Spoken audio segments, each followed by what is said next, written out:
Hello everyone, welcome to नीति। मैं हूं आपका दोस्त करता है काटपाल and welcome to the smart study series. आज भी हम जैसे मैंने आपको रोज ही एक एक क्वेश्चन कराता हूं इस सीरीज में, इंपॉर्टेंट क्वेश्चन मैथ्स के मैं कराता हूं जो कि आपके एग्जाम में आ सकते हैं, आने वाले हैं, आ चुके हैं बोर्ड एग्जाम्स में, प्रीवियस बोर्ड एग्जाम्स में, प्री बोर्ड एग्जाम्स में, हाफ ईयरली में बहुत इंपॉर्टेंट है, प्री बोर्ड्स में तो ये क्वेश्चंस बहुत ही ज्यादा इंपॉर्टेंट है और बोर्ड्स में तो ये बन ही जाते हैं इंपॉर्टेंट। तो इसलिए इस सीरीज में आपको सारे ऐसे क्वेश्चन देखने को मिलेंगे और आज भी हम ऐसा ही क्वेश्चन आपके सामने लेके आए हैं। बहुत ही इंटरेस्टिंग क्वेश्चन है। ये है क्वाड्रेटिक इक्वेशन का वर्ड प्रॉब्लम। जी हाँ, word problem of quadratic equation. तो चलिए शुरू करते हैं हमारे क्वेश्चन के साथ। तो दोस्तों, ये है हमारे पास आज का क्वेश्चन। तो क्वेश्चन कह रहा है कि अ train is travelling at a uniform speed for 360 kilometers would have taken 48 minutes less to travel the same distance if its speed were 5 kilometer per hour more. Find the original speed of the train. तो ऐसे question में ना हमें ना सबसे पहले ना cases बनाने चाहिए। बहुत ही इजी बन जाते हैं ऐसे क्वेश्चन। ये 5 मार्क की कैटेगरी है कॉम्पिटेंसी बेस्ड में। ये आपको एनसीईआरटी एग्जाम्पलर में भी ऐसे क्वेश्चन मिल जाएंगे। तो ऐसे क्वेश्चंस के लिए आपको पहले केसेस बनाने आने चाहिए। केसेस इन द सेंस मैं आपके साथ बात करता हूँ। चलो शुरू करते हैं। तो पहले जो जो हमें फाइंड करना होता है, find the original speed of the train, उन उसको हम ऑलरेडी एक्स मान लेते हैं क्योंकि ये क्वाड्रेटिक इक्वेशन का क्वेश्चन है।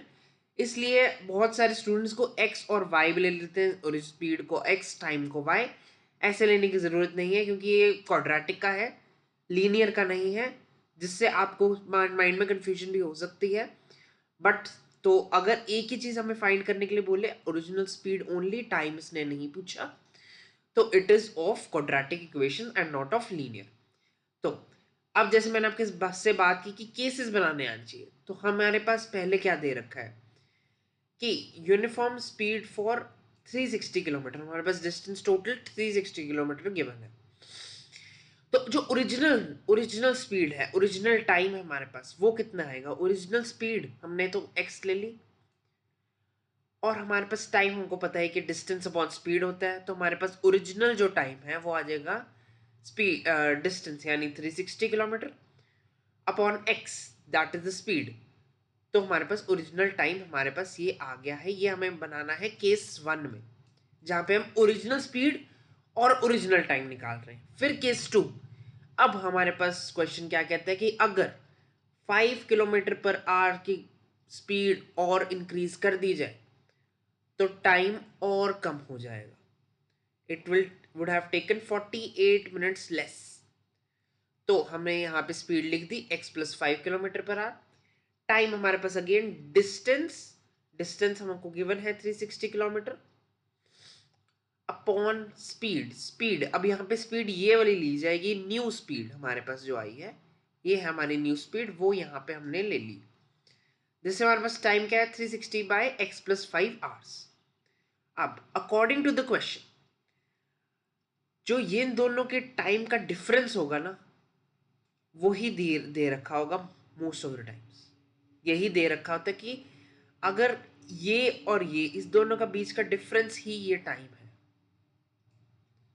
क्योंकि new the original time minus new time would be equal to the time that is time difference. क्योंकि दे रखा है, क्योंकि अगर स्पीड ज़्यादा होती तो आपके पास टाइम कम लगता, तो इसलिए ये दे रखा है। तो अब हमारे पास क्या है? अब हमारे पास ये इक्वेशन आ रखी है, इसको हमने सिंप्लीफाई करना है। एलसीएम ले लिया 360 को। इसमें मैं हमेशा रिकमेंड करूंगा जो न्यूमरेटर में चीज़ है ना, जो भी न्यूमरेटर में चीज़ है उसको ना आप कॉमन ले लीजिए।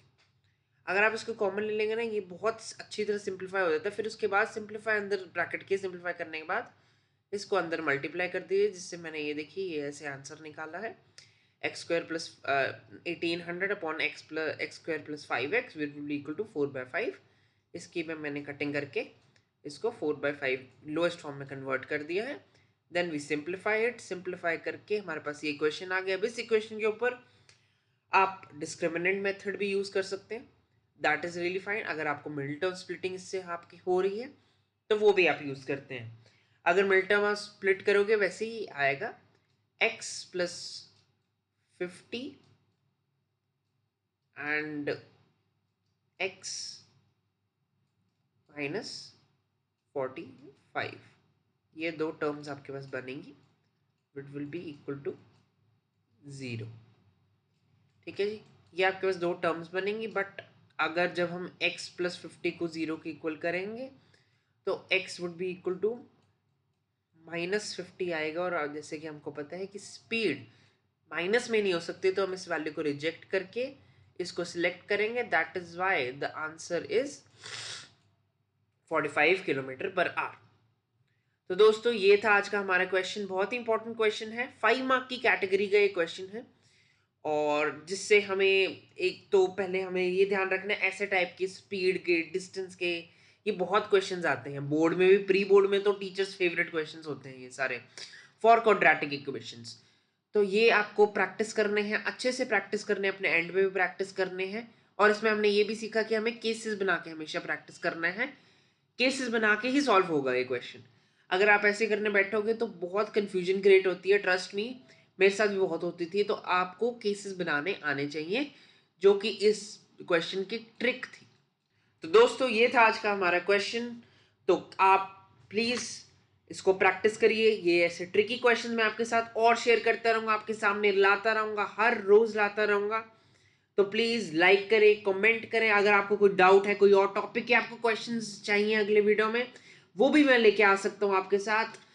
तो लाइक करें बिना मत जाना, शेयर करो अपने फ्रेंड्स के साथ, फैमिलीज के साथ, जिनको मैथ्स टफ लगता है, जिनको इंपॉर्टेंट क्वेश्चन समझ नहीं आ रहे कि कौन से क्वेश्चन करें। तो please stay tune for this series, क्योंकि इसमें हम will work upon how we can study smart in for class 10th boards and top the exams. Thank you. Till then, keep learning, keep growing.